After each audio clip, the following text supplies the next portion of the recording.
Hello, my name is Erin Burke, and I manage the Protected Species Program at the Massachusetts Division of Marine Fisheries. I'll be providing an update of on-demand gear research being conducted by DMF and our partners. I'd like to thank my co-authors and collaborators, David Chosett and Brendan Riley, Noah Oppenheim and Rob Griffin from Hamara Strategies, and Andy Good from the University of Maine. Information in this presentation can be shared on social media. Massachusetts permit holders are subject to seasonal trap closures to protect right whales in portions of state waters and adjacent federal waters. On-demand fishing provides an opportunity to access those closed areas. However, there are a wide range of concerns regarding the impacts of using this technology on a broad scale, including technological, operational, economic, and enforcement issues, as well as impacts on gear density and gear conflict. Given the wide range of potential impacts of on-demand fishing, DMF is investing in and supporting research to understand how it may affect the industry across these areas of concern. Today I'll present an update on our economic modeling work and introduce our gear density study and a grant program for investment in on-demand related equipment, as well as touch on our support for on-demand testing in state waters. An important element of DMF's work is our socioeconomic modeling project. Funded by the National Fish and Wildlife Foundation's New England Gear Innovation Fund, and in partnership with Hamara Strategies, the Science Center, and collaborators at the University of Maine. This work began in 22 with the first phase developing the model framework, and we were awarded a grant in 23 to incorporate additional data to allow more detailed scenario runs and support informed decision-making by managers and fishermen. The initial phase of this work included the development of an economic model in collaboration with Hamara Strategies economist Dr. Rob Griffin and fisheries scientist Dr. Andy Good. This report and the previous scoping report can be found on DMF's Protected Species webpage, linked at the end of this presentation. The model uses Massachusetts lobster fishery costs and revenue estimates, fishery-dependent operational data, and on-demand gear throughput estimates based on gear testing programs. The first model run used a simplified scenario reflecting 100% on-demand gear conversion by all fishermen to estimate the likely upper bounds of operational costs they might experience. We found that under certain circumstances, using on-demand gear could result in reduced revenues for lobster fishers. We also identified several key areas, including more sophisticated scenario development and approaches to estimating CPUE as key next steps to increase the utility of the model. Dr. Good also developed a catch simulation model that can estimate lobster fishery productivity on a monthly basis by statistical area. This tool, in combination with higher resolution spatial data, will allow us to incorporate time area CPU estimates into on-demand gear use scenarios developed with our partners. Our socioeconomic work is continuing under a new 3-year project with support from NIFWF in collaboration with NOAA Fisheries. The objectives are to enhance the model structure we developed in 22 and 23 in response to feedback. We will be updating our fishery-dependent economic data and incorporating additional on-demand gear testing data from the Science Center and DMF's own efforts. We're building additional sophistication in the model through time area gear use scenarios developed with partner agencies. Our team will also integrate high-resolution spatial data from the new lobster fishery GPS tracker program, which will provide significantly better spatial data to validate the throughput model. We're developing on-demand gear use scenarios in collaboration with NOAA Fisheries. We particularly want to thank them for their assistance in working with us to capture throughput indicators and share data. Our team expects to be able to define scenarios narrowly or broadly depending on agency preferences and the performance of the model. Time and area are necessary elements along with any additional restrictions on fishing effort or activity, which could include number of trawls fished, trawl length, gear density, number and type of participating vessels, and any other factors deemed important. Here's a comparison of the first phase of the modeling work compared to the ongoing phase initiated this year. Several of the project elements are similar, but you can see we're enhancing the work with data not available in the first round of model runs. On-demand gear testing data are a key element of this work, and the ever-expanding testing program environment is important and valuable for many types of management decision-making.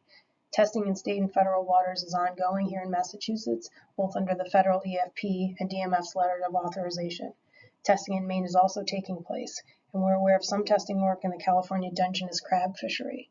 Overall, we are confident that determining CPUE as a function of on-demand throughput compared to standard gear will provide important economic indicators for this fishery and help us develop cost-effective time area approaches to fisheries management.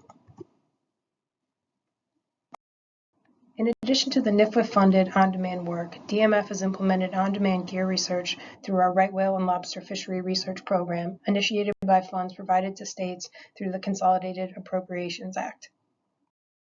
To conduct on-demand testing in state waters, state-only permit holders and dual permit holders must get a letter of authorization from DMF. In the case of on-demand testing, this allows for exemptions from traditional gear marking requirements, so gear without buoy lines can be fished. This testing has primarily been conducted by fishermen working under NIMS exempted fishing permit. On-demand testing during the open season consists of a trawl with an on-demand unit on one end and a traditional buoy line on the other. DMF began authorizing testing in certain portions of the seasonal restricted areas during the closed season in 2023. Additional requirements on those trawls include special markings on the stowed end lines and data collection standards. Under the federal EFP, fishers collect information about their on-demand hauls, including operational data, catch, and other elements. Testing of on-demand in state waters during the closed season was restricted to portions of Mass Bay and the South Shore, and outer Buzzards Bay and Vineyard Sound. The vast majority of hauls occurred in the MRA off the South Shore. DMF also began collecting timing data on on-demand hauls in 24 using observer coverage by protected species staff. This took place during both the closed season on fully on-demand trawls and in the open season on hybrid trawls and traditional buoyed gear. We documented the hauling efficiency of 58 on-demand trawls and 56 traditional trawls to date. The data will be used to inform aspects of the economic model, and DMF will continue to collect this timing data in 24 and 25 to better understand the impacts, the hauling efficiency of fishing on-demand gear, and what that might mean for throughput rates and revenue. We also initiated a study to examine the effective fishing density and gear proximity for on-demand gear. Gear conflict is a concern with both buoyed and on-demand gear. However, on-demand can add additional levels of uncertainty about how close fishers can feel confident setting gear next to one another, depending on a variety of factors, including the gear location marking system being used, depth, current, and operator practices. Our goals in conducting the study are to evaluate the distances on-demand can be set next to other on-demand gear before gear conflicts arise, and to assess the accuracy of GPS surface marking systems, as well as documenting differences in conflict rates depending on setting techniques and methods for estimating distance. We're working with 3 commercial lobstermen setting on-demand trawls in Buzzards Bay using EdgeTech units purchased by DMF.